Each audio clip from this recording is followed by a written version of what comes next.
الحمد لله رب العالمين وبه أستعين وأصلي وأسلم على نبينا محمد وعلى آله وصحبه أجمعين أما بعد. On poursuit l'étude des noms sublimes d'Allah Ta'ala. Dans la leçon du jour, nous allons aborder deux noms sublimes qui sont As-Samir et Al-Basir. L'auteur Cheikh Abdelrahman Sirdi, rahimahullah Ta'ala, dit As-Samir est celui qui entend tous les sons, dans toutes les langues différentes, selon la diversité des besoins. Al-Basir est celui qui voit toutes choses, même imperceptibles. Il voit le fourmillement de la fourmi noire dans la nuit obscure sur le rocher lisse, et il voit ce qui se trouve sous les 7 terres comme il voit ce qui est au-dessus des 7 cieux. Également, il est appelé ainsi parce qu'il distingue celui qui mérite la rétribution selon sa sagesse. Et dans ce sens, Al-Basir se rapporte à la sagesse divine. Fin de citation. Sachez que le nom As-Samir est tiré de As-Samr qui signifie l'ouïe, l'audition, le fait d'entendre. Et dans certains contextes, il peut signifier également le fait d'exaucer ou de répondre à une demande. Le nom As-Samir est mentionné dans 45 versets du Coran. Parmi ces versets, Innahu Samirun Qarib. Certes, il est audient et proche. Allahu yasmaru tahawurakuma. Inna Allah Samirun Basir. Et Allah entend votre discussion. Certes, Allah est audient et voyant. Quand on sent ce qu'indique ce nom sublime, c'est le fait qu'Allah est celui qui entend toutes choses. Pas une parole, pas un bruit, apparent ou caché, n'existe sans qu'il ne l'entende. Pas une invocation n'est prononcée, peu importe la langue dans laquelle elle est prononcée, sans qu'il ne l'entende, et il exauce qui il veut.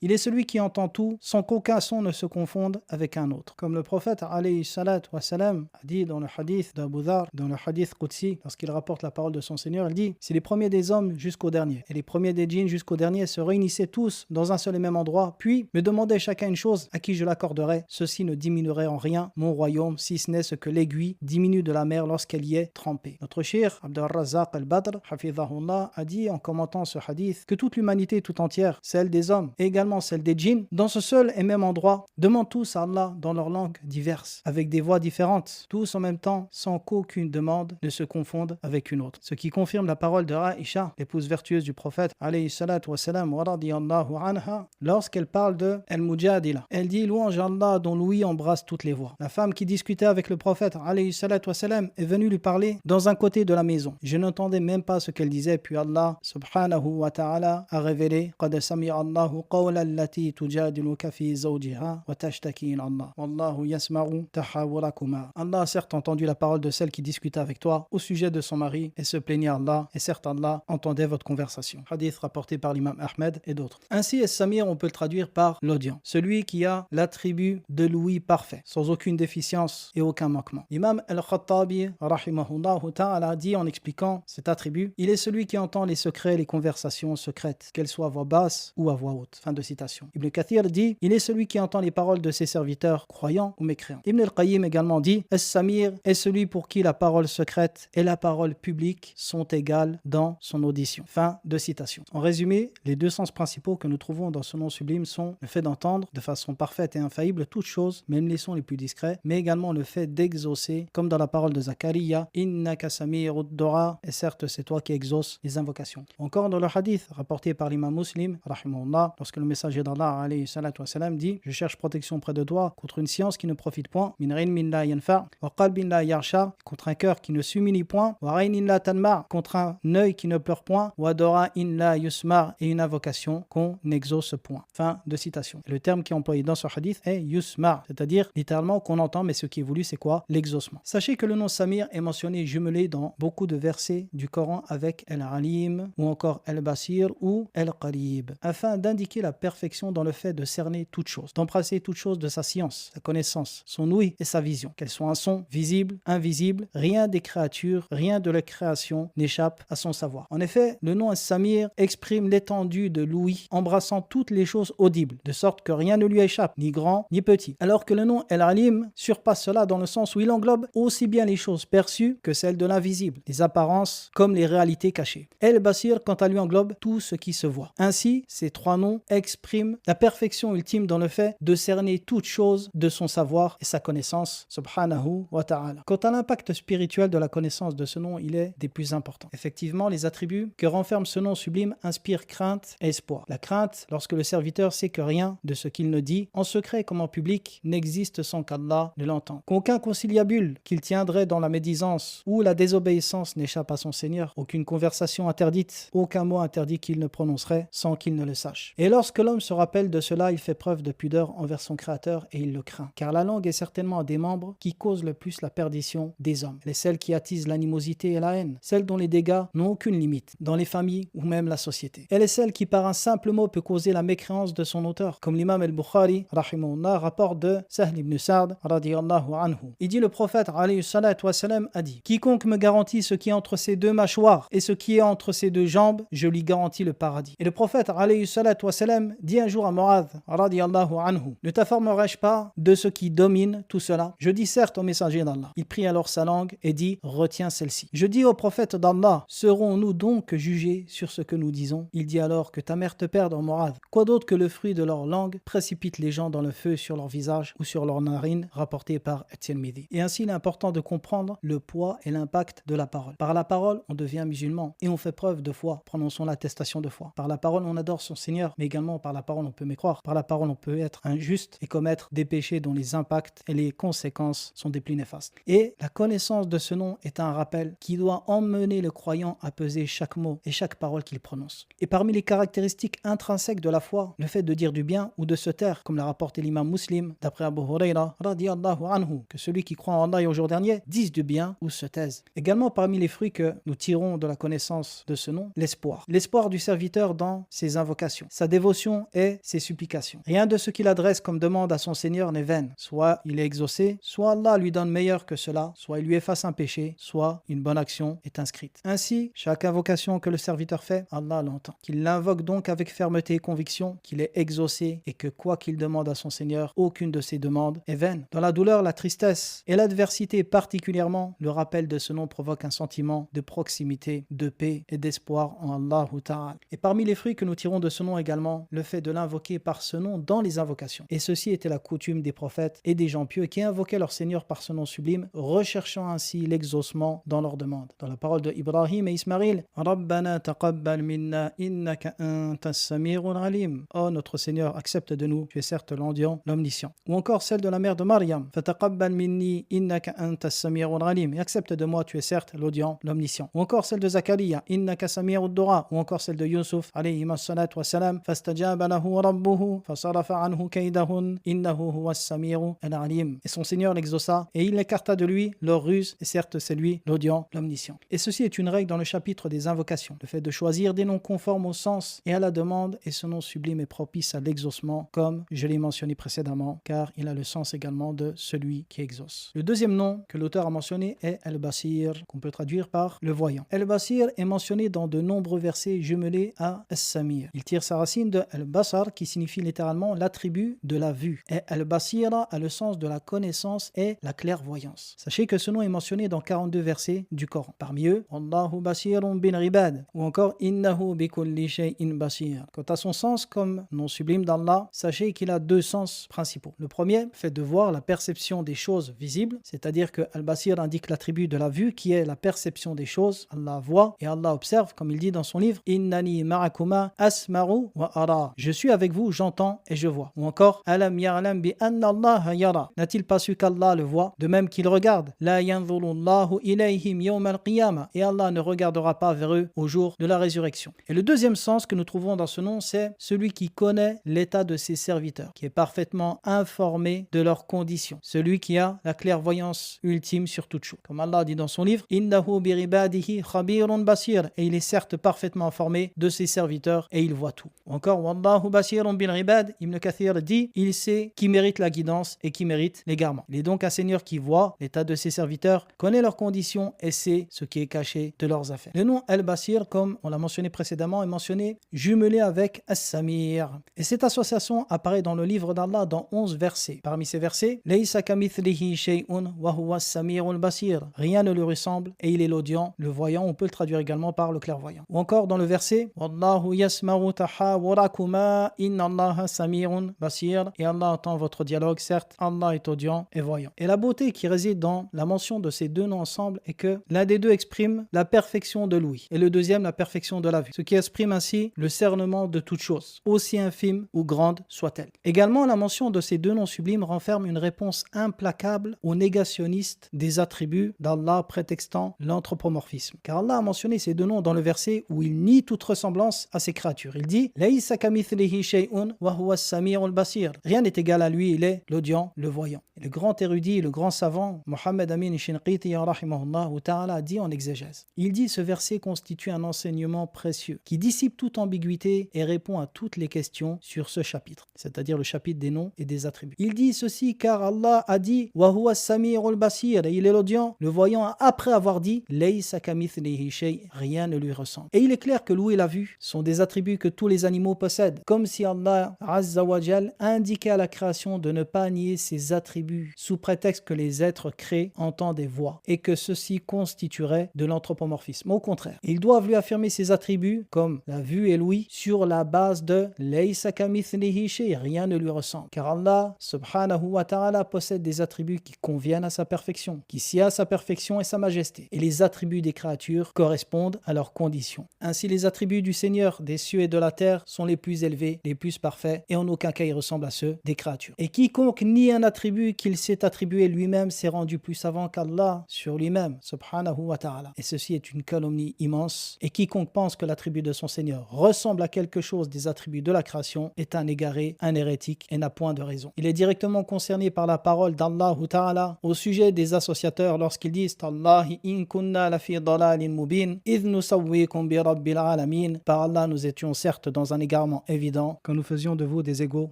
au Seigneur de l'univers. Fin de citation. Effectivement, comme les savants disent, dans ce verset, il y a une négation et une affirmation. La négation de toute ressemblance, laysa kamithlihi shay, et ensuite l'affirmation de deux noms qui renferment deux des plus grands attributs, wa huwa as-sami'u al-basir, et il est l'audient, le voyant. Afin que personne imagine que les attributs du Créateur ressemblent à ceux de ses créatures, mais également que personne nie ses attributs sous prétexte d'anthropomorphisme, car, comme il l'a dit lui-même, laysa kamithlihi shay, rien n'est égal à lui. Parlons maintenant des frais spirituels que nous procure la connaissance de ce nom. Premièrement, on peut mentionner la crainte d'Allah, car lorsqu'on sait que Allah voit tout ce que nous faisons, même nos actes les plus cachés, comme Allah dit dans son livre, et